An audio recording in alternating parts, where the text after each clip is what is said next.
Blessed peace, love, once again, today is a blessed day.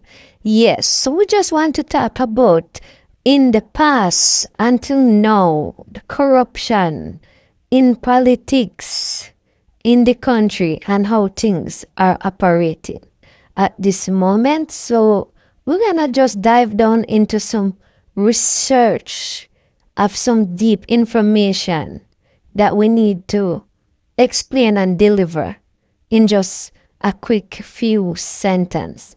Jamaican politics has been plagued by corruption for many years.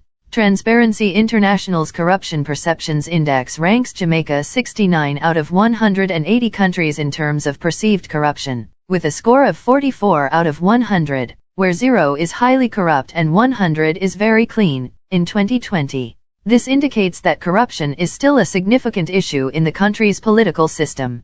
Corruption in Jamaican politics manifests in various forms, including bribery, embezzlement, nepotism, and political patronage. Politicians have been accused of misusing public funds, accepting bribes, and engaging in fraudulent activities. Additionally, there have been instances of vote buying and electoral fraud during elections. The Jamaican government has taken steps to combat corruption, such as establishing anti-corruption bodies like the Integrity Commission and the Major Organized Crime and Anti-Corruption Agency, MOCA.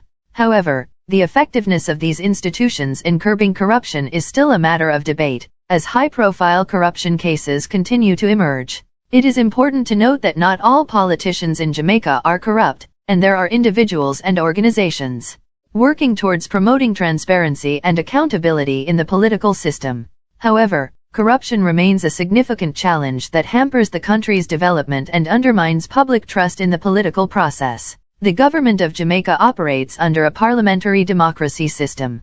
It is a constitutional monarchy, with the British monarch as the head of state, represented by a Governor-General. The Governor-General performs ceremonial duties and acts on the advice of the elected government. The Jamaican government is structured into 3 branches: the executive, legislative, and judicial branches.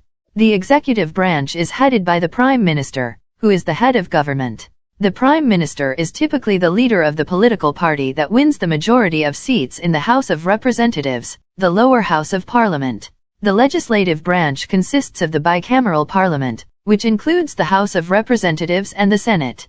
The House of Representatives has 63 members elected by the public, while the Senate has 21 members appointed by the Governor-General, including 13 appointed on the advice of the Prime Minister and 8 on the advice of the Leader of the Opposition.